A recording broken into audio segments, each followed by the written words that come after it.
ప్రస్తుత భారత ప్రధానమంత్రి నరేంద్ర మోడీ గారు అధికారానికి 2014లో వచ్చినప్పటి నుంచి రెండవసారి 2019 నుంచి కూడా చూస్తే ప్రతి నెలలో చివరి ఆదివారం నాడు మన్ కీ బాత్ అనే కార్యక్రమాన్ని ఆయన చేపట్టడం జరుగుతుంది.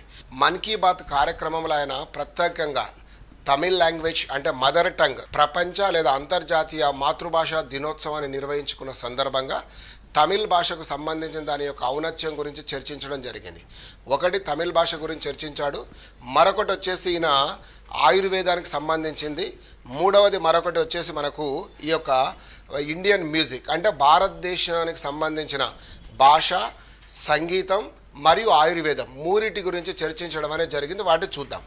సో ముఖ్యంగా తమిళ భాష, ఈ యొక్క తమిళ భాషను గురించి ప్రతి భారతీయ పౌరుడు గౌరవంగా ఫీల్ అవ్వాలని చెప్తూనే మాతృ అంటే తల్లి మరియు మాతృభాష అనేటివి చాలా గొప్పవిగా ఆయన వర్ణిస్తూ మొత్తం దాదాపు భారతదేశంలో 121 రకాల మదర్ టంగ్స్ అంటే ఈ యొక్క మదర్ టంగ్స్ ఉన్నాయని చెప్తూ అందులో 14 మాతృభాషలు అనేటివి ప్రతిరోజు 1 కోటికి మంది పైగా వాటిని చర్చించడం లేదా మాటల ద్వారా ఎక్స్ప్రెస్ చేయడం అనే దాని గురించి ఉన్నట్టుగా చెప్పాడు. అదేవిధంగా 2019 యొక్క లెక్కల ప్రకారం కనుక మనం చూస్తే ప్రపంచంలో అత్యధికంగా మాట్లాడే భాషలలో 3వ స్థానాన్ని హిందీ కలిగి ఉందని కూడా ఈ సందర్భంగా ఆయన పేర్కొనడం జరిగింది.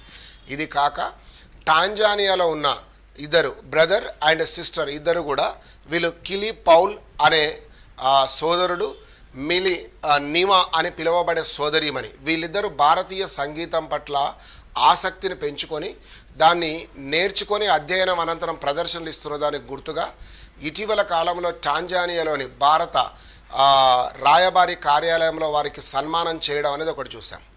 2 కొన్నిటికి ఇటీవల కాలంలో మనం వ్యాధులను కనుక గమనిస్తే కొన్ని వ్యాధులకు కొన్ని ప్రత్యేకమైన వైద్య చికిత్సలే అన్నది తెలుస్తుంది. కొన్నింటికి ఆయుర్వేదం, కొన్నిటికి హోమియోపతి, కొన్నిటికి అలోపతి, కొన్నిటికి మనం ఈ యొక్క అరబిక్ విధానంలో పర్షియన్ మెథడాలజీలో కూడా మనం చేస్తూ ఉన్నది చేస్తాం.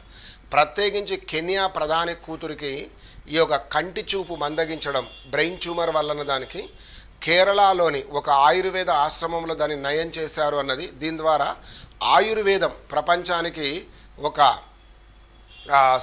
దీన్ని గొప్ప వరాన్ని ఇచ్చింది అన్నది పేర్కొనడం అనేది మనం చూసాం.